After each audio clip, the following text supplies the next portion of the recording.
Adeobi had always believed in love the way the elders told it in stories: strong, enduring, and able to weather storms.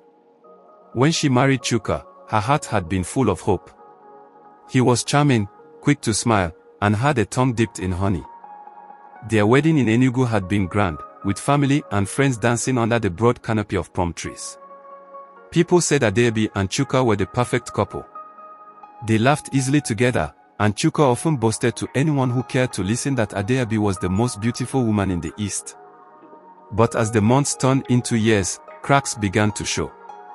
At first, it was small things: the way Chuka would come home late, the unfamiliar perfumes clinging to his shirts, the hurried phone calls he would step outside to answer. Adeobi asked questions, gentle at first, then firmer. Chuka always dismissed her worries with a joke and a kiss on her forehead. Adeobi. You want to kill me with suspicion? You are the only woman in my life, Nwanyem. But she knew. Deep down in the marrow of her bones, she knew. It started with Neka, a slender woman with skin the color of roasted groundnuts and laughter that tinkled like glass. Adeobi saw the way Chuka looked at her at a mutual friend's birthday party. His eyes lingered too long, his smile too wide. Not long after, Adeobi found flirtatious messages on his phone. When confronted, Chuka turned cold, accusing Adeobi of being paranoid. He left the house that night and didn't return until the next morning, smelling of alcohol and cheap perfume. Soon after came Uju, bold and brazen, her voice thick with seduction. Uju didn't bother to hide their affair. Once, as Adeobi passed her in the market, Uju smirked and whispered, "Better hold your husband well. Men like Chuka don't stay in one place." Then there was Ifunanya, Chinelo, and Amoka. Each woman seemed to embolden Chuka more. He no longer tried to conceal his infidelities. He flaunted them, laughed with his friends about his conquests. Adeobi endured in silence, her heart heavy, her dreams crumbling like broken kola nuts. People whispered in the neighborhood, but no one dared confront Chuka.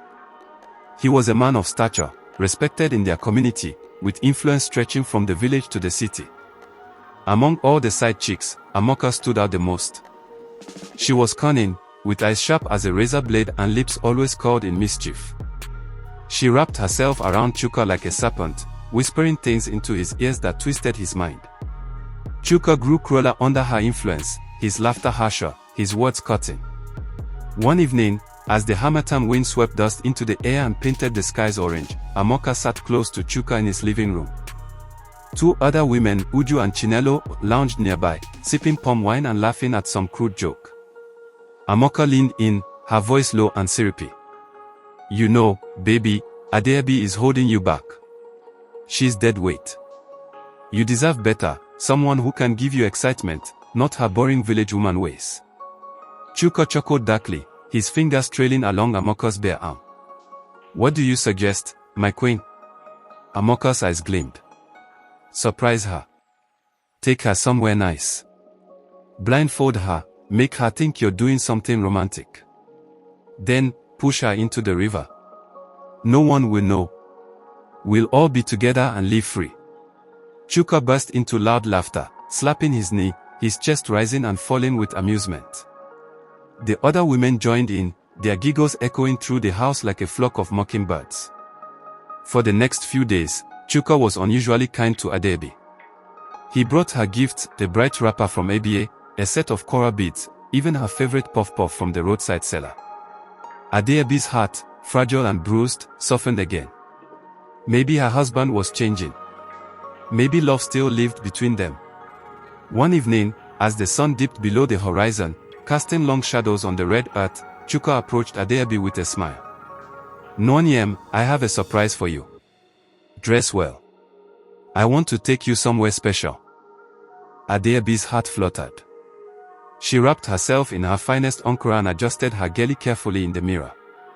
When Chuka tied a blindfold gently around her eyes, she smiled, trusting him, believing once more in the man she married. He led her by the hand, his grip firm but not harsh. She could hear the distant calls of crickets and the rushing sound of water nearby.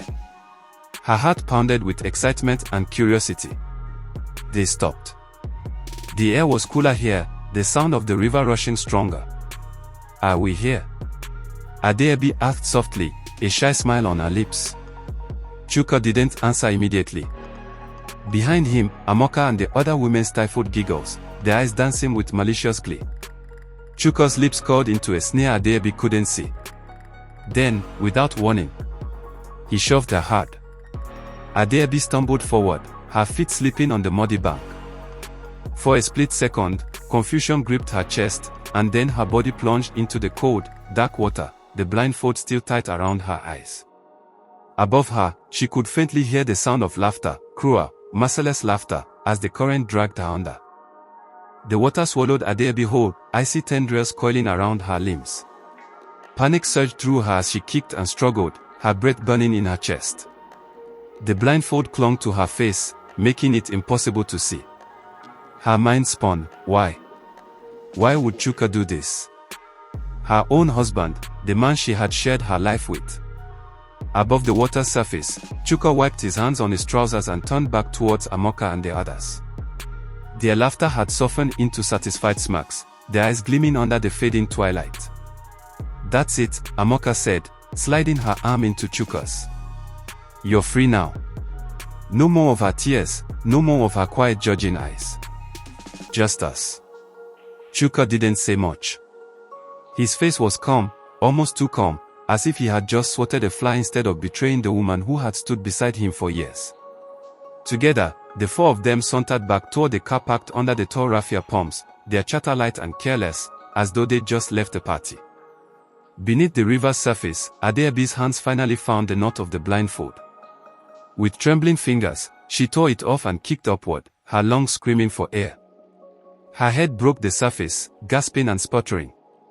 The cold bit into her bones, but her spirit, battered as it was, refused to die.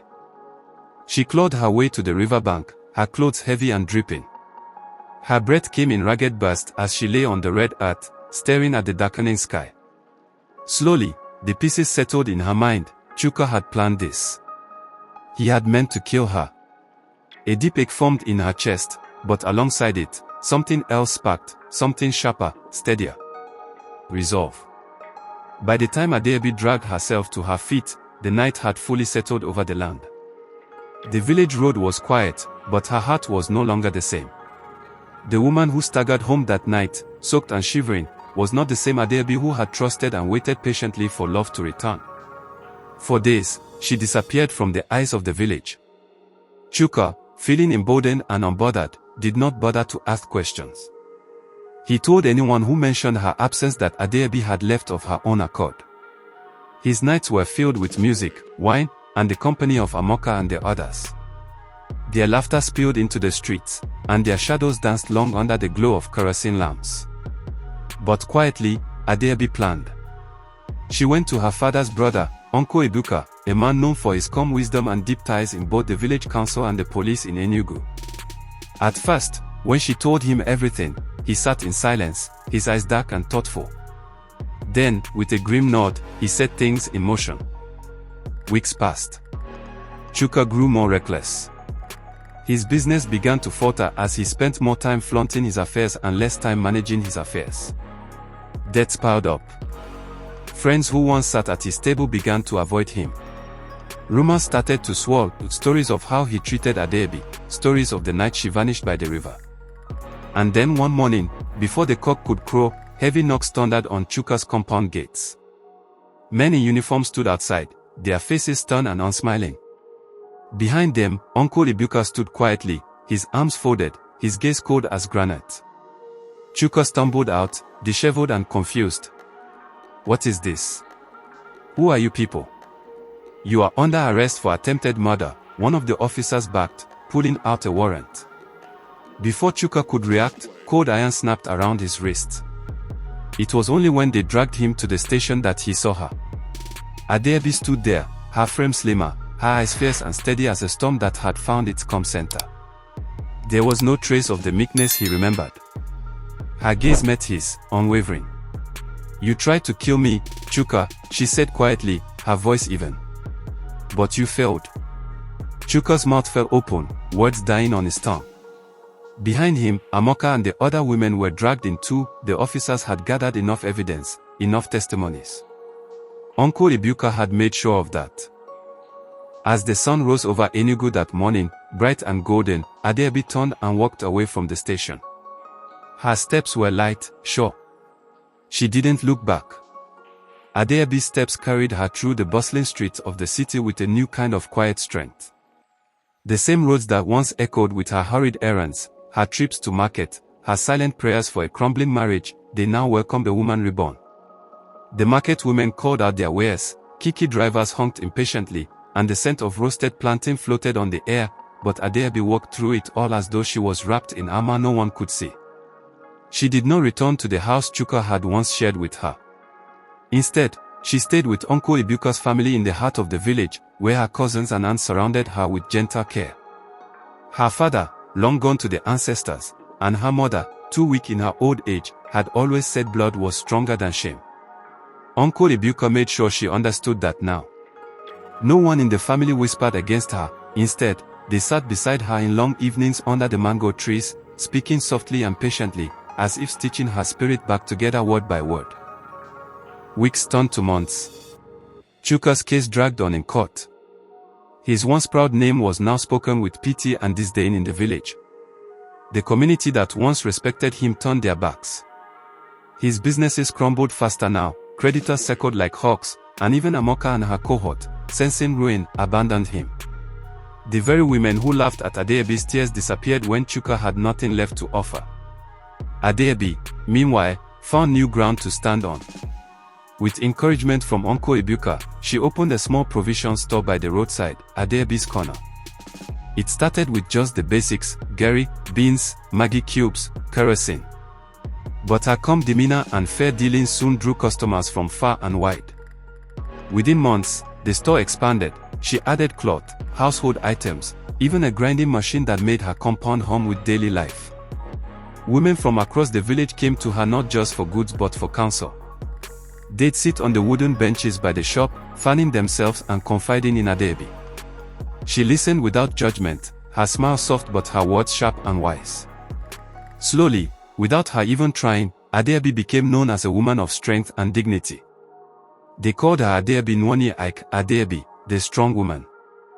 One evening, as the crimson sun bled into the sky, a young girl approached her shop timidly. Her name was Kayameka, and her story, though softer in voice, mirrored Adeobi's in scars. Her husband, too, had strayed and beaten her down with words and fists alike. Adeobi listened, her hands still as she weighed Gary into a nylon bag. When the girl's voice broke with tears, Adeobi reached across the wooden counter and squeezed her hand. "You are not alone," she said quietly, with a certainty that could only come from surviving her own fire. "You will rise again. You will stand." By the time Chuka's trial concluded, he was no longer the man who had laughed cruelly by the riverside. The judge, after laying out the evidence, the testimonies, phone records, even voice notes where Amoka boasted of their plan, handed down a long sentence. Chuka was led out of the courtroom in shackles, his shoulders hunched and his eyes hollow. Adeobi did not attend the sentencing. She did not need to. The past had folded itself neatly behind her. One morning, as a cool breeze swept through the village, Uncle Ibuka approached her shop. His steps were slow, thoughtful. "Adeobi," he said as he sat beside her, "you have done well. You have carried yourself with pride, even after all they did." She smiled faintly, adjusting her wrapper. "It was not pride, Uncle. It was survival." He nodded, then leaned closer. "There is something else. A young man, Obina, from the neighboring village. He's asked about you. A decent man, a widower. He admires your strength." Adeobi's smile did not falter, but her gaze turned thoughtful, distant. "Let him admire from afar, Uncle. My spirit is still mending. I am not ready to place it in another man's hands." Uncle Ibuka laughed gently. "You are wise." As the years rolled by, Adeobi's name grew larger than the small village. She organized women's cooperatives, taught widows how to manage small businesses, and mentored young girls who feared marriage after seeing too many broken homes.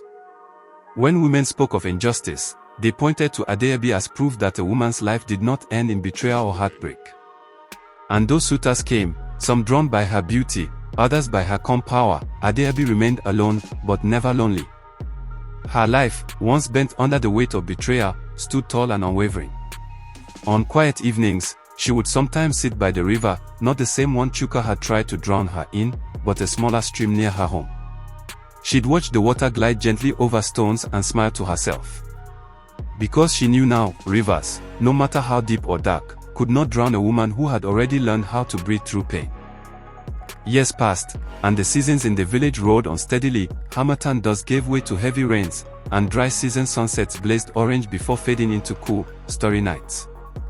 Adeabi's hair grew streaked with fine silver strands, her face softened with graceful lines earned from laughter and living. Yet her stride remained firm, her eyes sharp as ever, and her shop bustled more than ever with chatter and commerce. Chuka's name faded into a murmur. His sentence was long, and though word drifted back once or twice, that he sat in prison quiet and shrunken, that his former friends had abandoned him, that even Amoka had vanished into Lagos in search of other prey, Adeabi no longer gave it thought. His story had ended for her the moment the cold river spat her back out and she chose to rise instead of sink. One evening, long after the last customer had left and the twilight had spread soft gold across her yard, Adeabi sat on her wooden bench, peeling cassava slowly, her movement steady and contented. The breeze rustled the pawpaw trees, and distant drums thumped faintly from a village celebration down the road. Her niece, Nkiru, bright-eyed and quick-witted, came to sit beside her. "Auntie," she said, her voice warm and curious, "sometimes I wonder, do you ever regret it? Everything that happened?" Adeabi paused, placing her peeled cassava carefully in the basket. She turned her gaze toward the horizon, where the fading light kissed the tops of the palm fronds. "I don't regret surviving," she said softly. "And I don't regret walking away from a man who tried to bury me before my time. My journey bent, but it did not break. It made me who I am." Nkiru smiled gently, resting her head against Adeabi's shoulder. "You are the strongest woman I know." Adeabi chuckled, her voice low and rich. "Strength is not always loud, Nkiru. Sometimes it is just the quiet decision to keep waking up every morning and living your life well." As the stars pricked the night sky one by one, Adeabi rose to her feet. She dusted her wrapper and looked around her compound, the neat rows of yam tendrils creeping along the fence, the glow of her shop lantern flickering warmly in the distance, and the voices of women nearby echoing with laughter and stories. Her life, reshaped by fire and water, stood solid and beautiful. With a final smile, she walked into her house, her head held high, her heart at peace. And that, finally, was the end of her story. If you loved this video, kindly like, subscribe and comment your opinion on this. Thank you.